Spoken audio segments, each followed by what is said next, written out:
from both ends. We are still just waiting for that spark hire to come through, and then we could officially get you submitted for the role. So yeah, sounds like you checked all the boxes. They're ready to review some resumes and start making some decisions on setting up interviews. Were there any questions that you might have that wasn't covered on that first call? The first call was perfect. It kind of explained to me what the expectation is, what you guys are looking for, and yeah, all clear. Normally, when I meet the technical teams, I usually ask what are the short, medium, and long-term goals, not for the company, but for the team I'll specifically be working in, because this gives me an idea of how much value I can add if there's an opportunity for learning, because that's one of my main motivations. And that was part of the conversation yesterday, and we decided the question is better asked when I speak to the hiring manager. Yeah, absolutely. I think that's a great question to ask in that first interview. Honestly, if I was interviewing somewhere, I would hammer them with all of the questions. I would want to know what, I'm kind of getting into and where I can help out the team as well. So that's the best time to ask those questions. Also, hey, what does a typical day-to-day look like? What is the team size? You're right. In other words, I'm asking what is a typical day, except it's kind of just more specific, like short, medium, or long-term goals or projects. Yeah, it gives you an idea exactly what you'll be working on. Absolutely. And then as far as growth goes, that's why Marathon's one of our favorite clients to work with.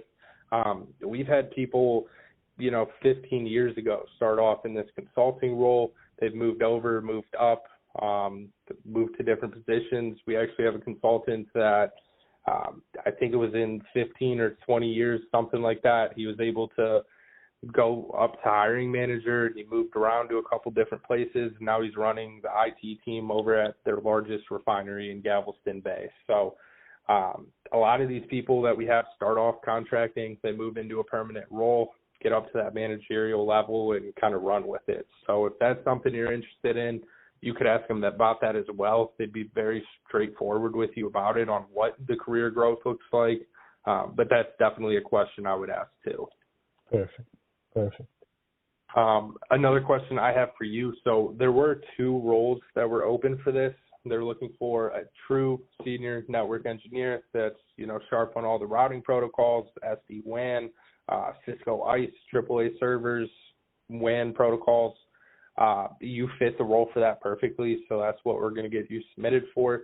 Peyton did mention that you run your own company where you train network engineers. Is that right? That is correct, and I'm glad you mentioned that, because I want to give you kind of more information. So I connect with people that I feel are exceptionally talented and have the drive to excel.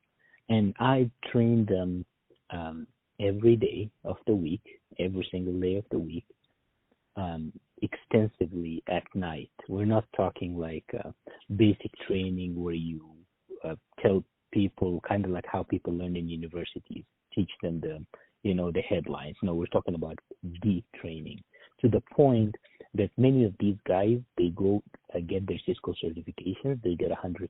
Even Cisco employees don't get 100% on the Cisco exam. Yeah, that's tough. So, and then these guys work with me on some projects also. So I won't call it training. I call it knowledge transfer, because everything I know, they know. Everything I can do, they can do. I may seem better on paper. I may look better on paper because I have extensive experience. They don't. They probably have 2, 3 years, 4 years experience. However, they have deep knowledge. Like I said, anything I can do, they can do. And they're highly motivated also. Some of them may not be the best communicators. But if you kind of just get them past the phone screen and you kind of take them to a technical interview, they'll be able to demonstrate high depth on the technology. Absolutely. And they'll be able to intelligently speak about the details of every single project they worked on. Yeah, that's awesome. A big part of this industry and everything in the IT world are foreign nationals that come over here on a work visa or something like that. Sometimes it is the language barrier that could get them passed on in that first round. I personally have, I think, 5 people that are placed at Marathon that are H1-B, corp to corp, working with an employer over there that's holding their visa. And I'm not going to lie, the phone screen, sometimes it's a little bit hard to understand. But, I mean, you put them on the job site, you don't even need to talk to them. They're hitting the ground running.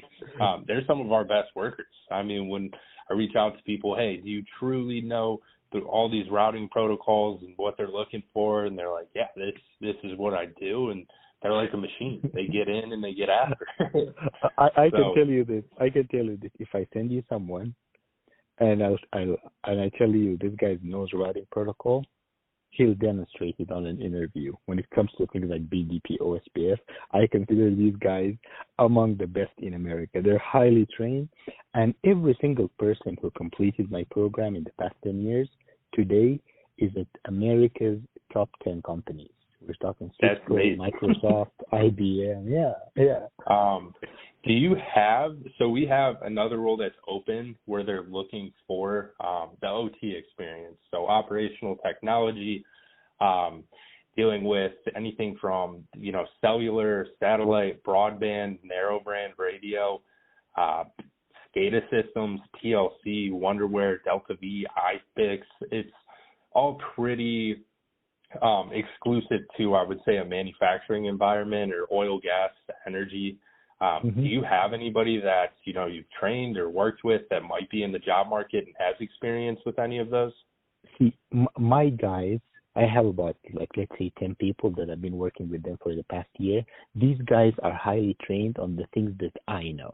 So their experience is kind of similar to mine. However, if you're looking for other technologies, and then that's something I don't usually do, but I can kind of think of look around and hopefully I'll be able to suggest someone, because I worked at Cisco, and at Cisco, they have this hiring policy where they hire the top 2% worldwide. I don't know if it's true or not, but that's at least that's kind of a Cisco goal, I believe it. If you're working for Cisco, you better know all of their routers and switches. So a lot of the people I worked with are experts on their domains, on their technology. So, and I have a net, because I was at Cisco for 8 years. So I know many engineers. So if you send me an email with the technologies, I can just simply look through my network and see if any of the people I worked with, because a lot of people will want to work for oil and gas, because it seems like oil and gas is the future in America. Yeah. I don't care what anybody says about the renewable energy. We're going green, this, and that. Oil and gas is here to stay. Exactly. Marathon, they're only making more money each year. They're opening up new offices, new refineries. Exactly. I don't care what anybody says. That's what that. We're gonna have cars with gas in it for a long time. I want to work for oil and gas, and if I can help connect you with anyone, I will. Yeah. No, but I was just curious if there is anybody that you've rubbed elbows with before, anybody that you've trained that might have had some exposure to a manufacturing environment since you guys were last together. If anybody's worked in oil and gas before, if you do have any former coworkers or anybody that you trained that ended up moving over with that, definitely let me know. I mean, we offer a $1,000 referral bonus as well. So yeah, I was having a conversation with someone yesterday, and he mentioned this guy named Nasrul Lee, and I don't know him personally, but this guy was telling me he's been working in oil and gas, and he moved up the ranks the past 20 years, where he became like a consultant to the point where he's kind of just taking care of many operational things. I don't understand exactly what his domain is, but Right. I can find out and Yeah. it looks like yeah.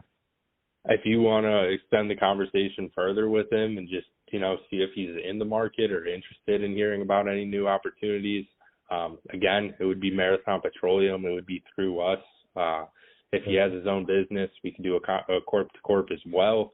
If not, I think he does W-2 work. consulting. Yeah, he does consulting. Yes, so he probably has his own Awesome. business. Yeah. Yeah, if you want to reach out to him and if you think he's worth talking to at least, in the oil and gas industry, me or Peyton will give him a call. If you want to just shoot his information over to Peyton. And then, like I said, if he gets placed there, works 90 days, we'll send you a check. Perfect. Sounds good. Awesome.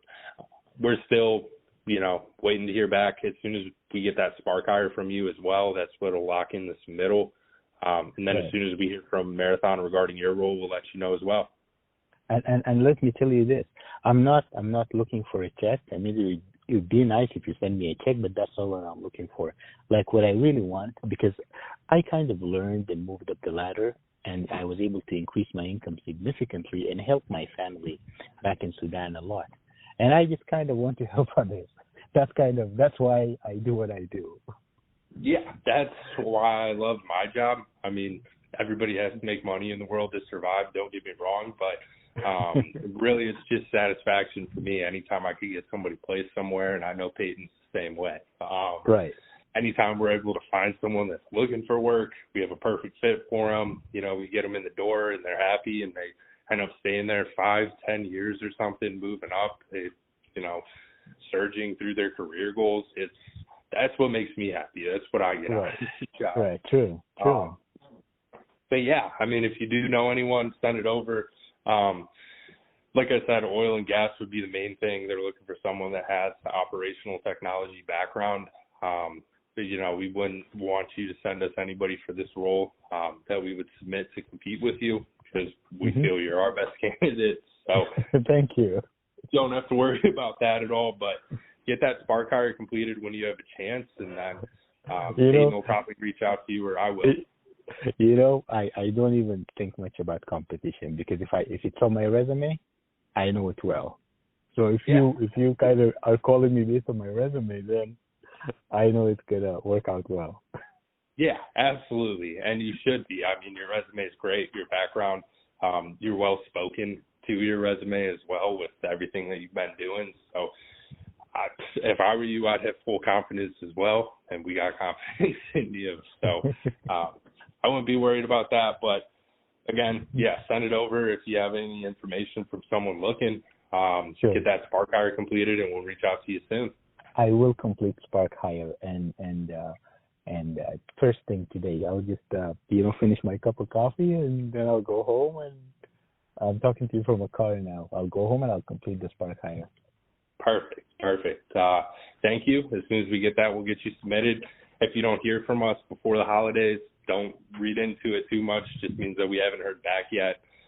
Perfect. So I really appreciate your time through all this, Diab, and I hope you have a wonderful, happy holidays. Merry Christmas. Yes, Merry Christmas and Happy New Year. All right. We'll be in touch. Bye-bye. All right. Bye-bye. Bye.